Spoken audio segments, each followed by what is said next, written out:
speech entitled Keep on Running. Keep on Running, Lindy Irving.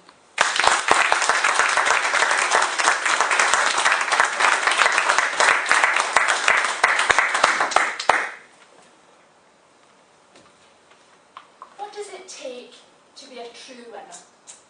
Do you really need to be the best of the best, the strongest athlete, the fastest driver, the most accomplished speaker? Or does it take something altogether different? Fellow Toastmasters and welcome guests, allow me to tell you a story, a true story. And I first heard this story the day before I was due to take part in a 2-day selection process to win a very coveted position as a paramedic in the ambulance rescue helicopter. And I wanted that position very, very badly. But I also knew I was up against some real tough competition and had been told by many people I had no chance of winning because a female had never accomplished this in the past. And I began to really question whether I was going to be able to rise to the challenge. And then I heard the story.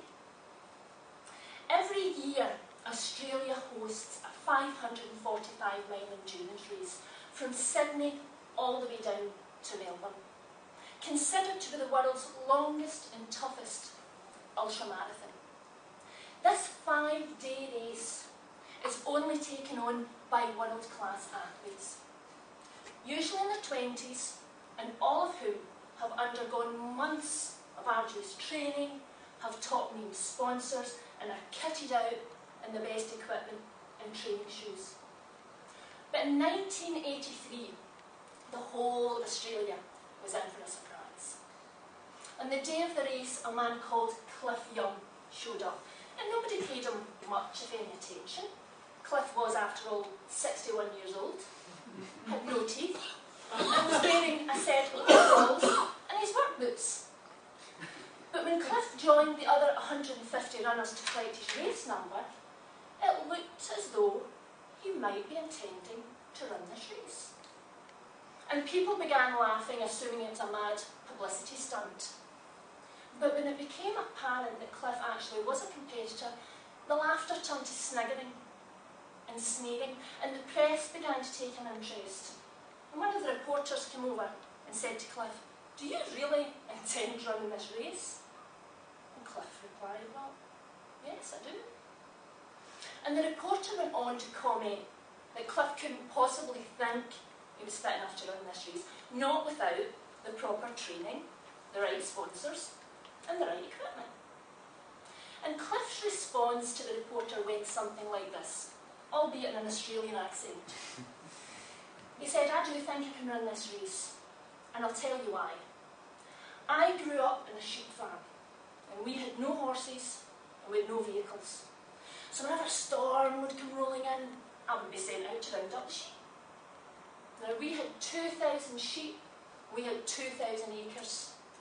So sometimes I'd have to run those sheep for 2, maybe 3 days. But we'd always catch them. This race is only 2 more days. I think I can run that." And when the race started, all the athletes took off, left Cliff behind. And the crowds were even further amused to see that Cliff didn't even run properly. He shuffled instead of running. And people began saying he should be forcibly removed from the race because they thought he was going to die before he got halfway across Sydney, never mind all the way to Melbourne. Now, what all the athletes knew was that to be in with a chance of winning, they had to run for 18 hours and sleep for 6. But nobody told Cliff Young this. So in the morning, people everywhere were in for another surprise because Cliff was still in the race. He had run all night long and just kept on running. And when he got to a small town called Albury, the press were there in their packs. "Cliff, what are your tactics? How are you going to finish this race?" And Cliff never stopped him, just said, "I'm going to keep on running." And he did. And by this time the tables had turned, and the whole of Australia was behind this 61-year-old sheep farmer. And every night Cliff edged just a little bit closer to that winning pack. the last evening, he had overtaken every single other runner in the race. By the final day, he was way out in front of everybody else. Not only did Cliff Young run the Sydney to Melbourne race without dying, he won first place, knocking an amazing 9 hours off the previous record, and in doing so became a national hero. He finished that race in 5 days, 15 hours and 4 minutes. And when he was asked afterwards by the press, how did you manage this? He said, the whole time I was imagining being back in those hills, chasing those sheep and trying to outrun that storm. The whole of Australia fell in love with Cliff Young. And yet he wasn't the best runner. He wasn't the best prepared, and he wasn't expected to win. But he did.